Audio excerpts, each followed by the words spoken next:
was a teenager, one of the questions that really scared the hell out of me was, Beta, kya banna chahte ho? What do you want to do with your life? What do you want to become? And when I would look at everybody who would answer these questions, my cousins, my friends, they were so clear. Somebody said, I want to be a doctor, somebody said engineer, somebody said this and that. I honestly had no clue how to answer that question. So I would make things up, depending on what I saw on television in those days. So there was this amazing program on food and cooking. So one day I said, I want to be a chef. Then there was a program on somebody flying a plane. A new movie had came. So I said, I'm going to be a pilot. I was very interested in piano, music. So I said, I want to be a musician. And then I started to get a little bit naughty and witty, just out of being a rebel. And there was this one meeting where our uncle asked, Beta, kya banna chahte ho? And I said, मैं मुर्गा बनना चाहता हूँ. And nobody understood the joke. That's the day I realized that I don't think I'll become a stand-up comedian. Now if you look at where I am today, I'm teaching communication, I'm writing, I'm running a company. And nothing related to what I used to say in those days. And this is a very serious issue that plagues all of us. This question, like, we're obsessed with this question. Kya karna chahte ho? Kya banna chahte ho? We just want to know what you are doing, and I also want to talk about what I'm not doing. So this is becoming an issue that I want to talk about and share some views about it. Now, before I go further, this issue is so important and so old that I'll read out a quote by a very famous philosopher. This quote is quoted to philosopher Cicero, and he wrote it like 2000 years ago. We must decide what manner of people we wish to be and what calling in life we should follow. And this is the most difficult problem in the world. This is Cicero, 2000 years ago. वो बोलता है that this is a difficult problem, and you expect a 15-year-old to know the answer of this problem whenever somebody asks. It is very hard. It is not easy to just be clear on what you want to do in life, what you want to become, because these are hard questions. And I know this topic very well because about 15 years ago, I left a very high-flying job to become a teacher. So I understand this concept of calling, passion. I've done a lot of talks on it. I've written a book on it. I also tell all my students and learners that you should try and do that. And after every class, I would get bombarded with questions from students that, sir, I learned your communication, I'll ask questions later, but I have this doubt on what do I do with my life. So I would spend time with them. So this question needs a little bit of more discussion. It can't be just watching a YouTube video where you hear someone follow your passion, follow your heart, follow your dreams. Because if it was so easy, people like Cicero wouldn't have written this. All of us would not have been obsessed with this question because the answer to this question is not that straightforward. When I meet professionals, managers, entrepreneurs, students, I think we know what we want to do, but we're also scared, we're anxious. The most common feelings are, I don't want to be disappointed with my choices. I don't want to make a mistake and regret. I want to be clear that this is the right path. Unfortunately, this world doesn't work like that. It's a lot more different. Now, I've learned it with my own mistakes, with my own experiences, and I've now figured out that there is a better way to understand how do we figure out the answer to the question, what do you want to do with your life? And that's what I want to talk to you. So let me tell you my big idea on how you can find a better answer to this question. And this idea came to me because one day I was listening to a podcast and there was a conversation between two people. I think the question that they were discussing is, how do you see life? Very nice question to ask once in a while. And this person who was talking said that, see, I look at life as one giant waiting room. And I was very curious. I was listening to this podcast and I heard this person explain it, that imagine this earth to be a planet. It is a planet. Imagine this Earth to be a waiting room. We come on this waiting room and we go away. These 2 points are certain. Everything else is uncertain. So imagine that you are coming to a waiting room and you have time in front of you. And that hit me, that wow, what a profound thought process. That if you look at us, we're actually waiting. We're trying to spend time on a planet. And this question, which is, what do I do with my life, becomes a lot more interesting and a lot more bigger. That instead of asking, what do you want to do with your life? I'd like to submit a new idea. And the idea is, how do you want to spend time on this planet that is in front of you? That's a little bit simpler. But I have time. Now how much time? According to modern research, anywhere between 85 to 100 years. Your generation will touch 85, 90. Your children will cross 100. Because that's how the quality of healthcare technology will improve. We may have a terrible life, but we live long. So that's the kind of time that you have in front of you. Now, if you have that kind of a time, the way you spend this time becomes the question that you need to focus on. Imagine time to be a currency, and you are on this waiting room. How would you spend this currency?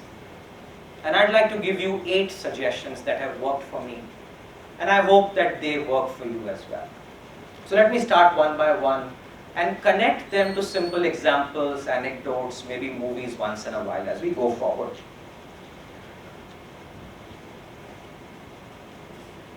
The first suggestion I have on how you can spend time on this planet is, spend a lot of your time in learning varieties of things, especially when you're in the earlier phases of life. Learning is a very big gift we humans have.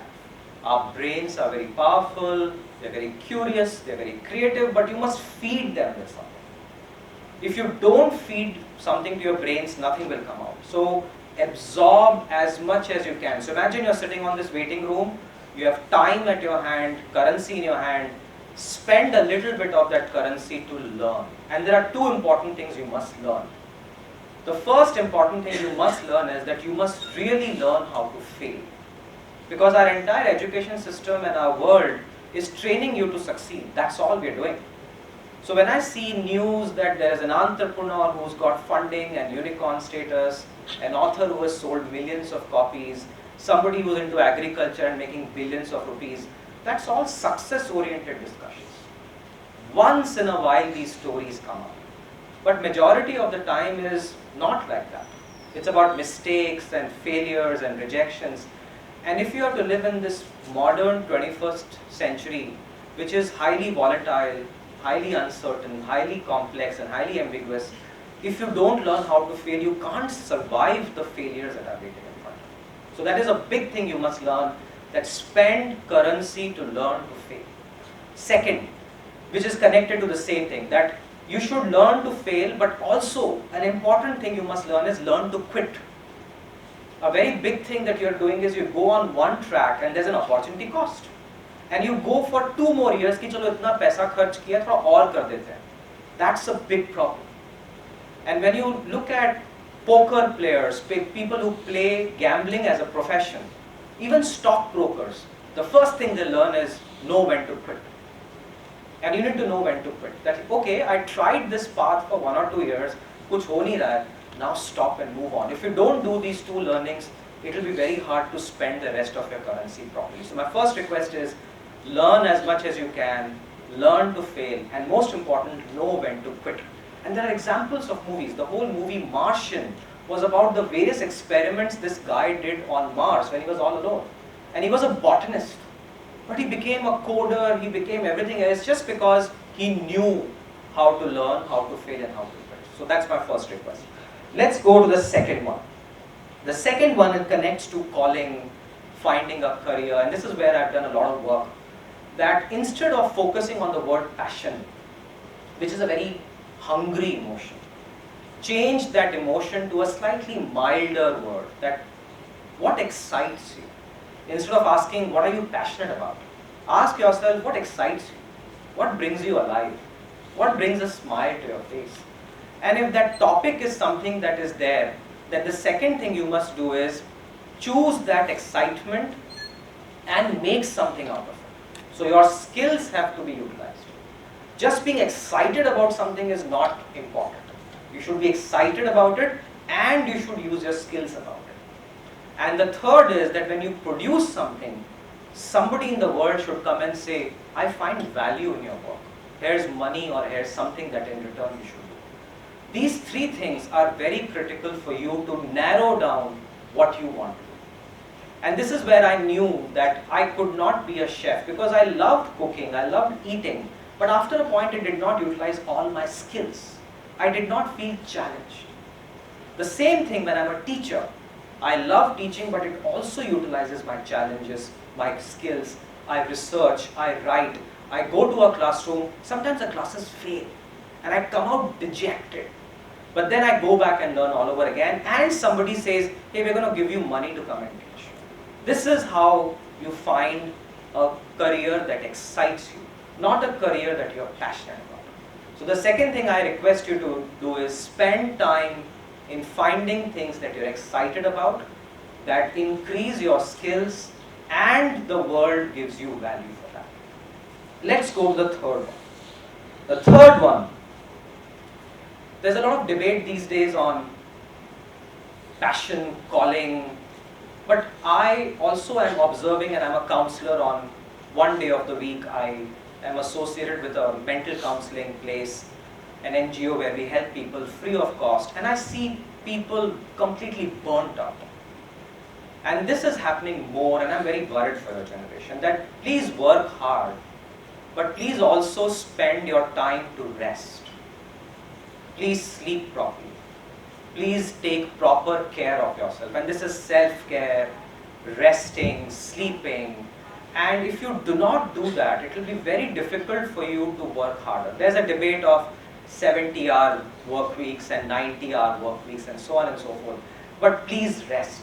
And this is where there are movies like Dear Zindagi and many more that are talking about self-care and mental wellness. So please invest time and please spend time in rest. The fifth one, relationships. In this planet, you are going to spend time with people besides work.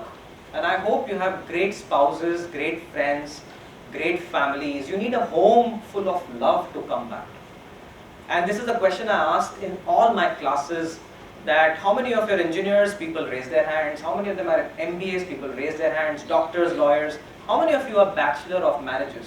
No one raises their hands.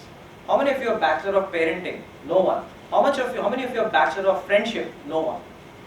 These are the most important relations of our life, and we are not educated and skilled to do that. So please spend time in becoming a good person, having a good family, being a good brother, a father, a husband. And you need people who love you because you need a home to go back to. So that's my fifth message. The sixth message, enjoy life. There's a movie called Anand, another movie called Living, and Ikuru.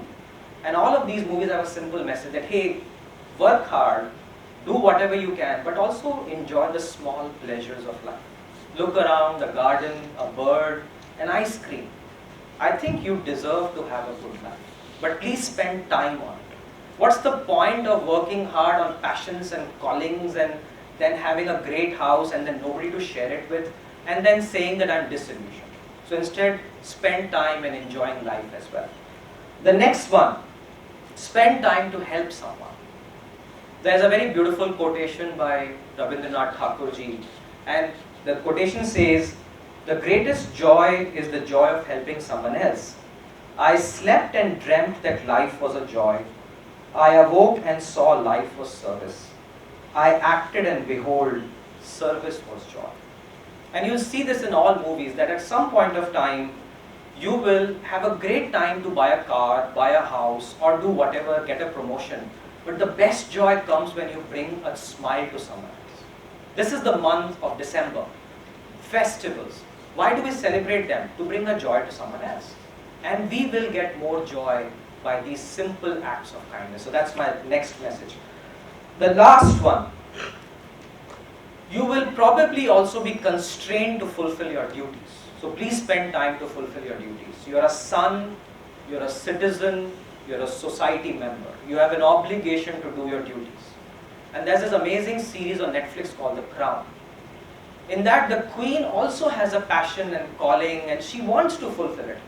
But she has a duty. And if you look at our lives, sometimes we want to do many things, but we have duties. My father, my mother, they had callings, passions, but they sacrificed it for me and my brother. Because they said that we have to do our duty towards them, and we'll not worry about these things. So last is, please spend time on your duties as well. So let me summarize these 8 points, and then I will connect with the whole thing. That there are 8 things I shared with you. But the most important question everybody will ask you is, what do you want to do with your life and your career? And there's a reason why we only focus on that question, not on the other 7. And the answer is surprisingly simple.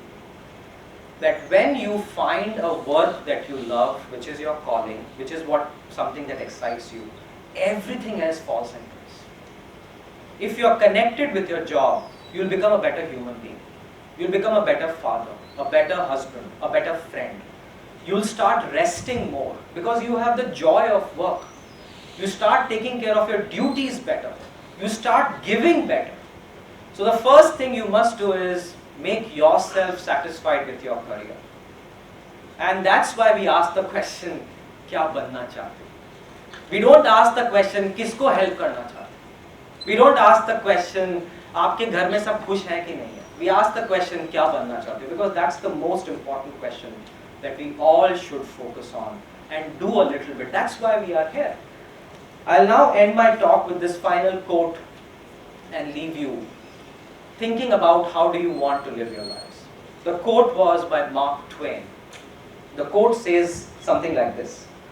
There are 2 important days in your life. The first is the day when you were born, and the second is the day when you know why.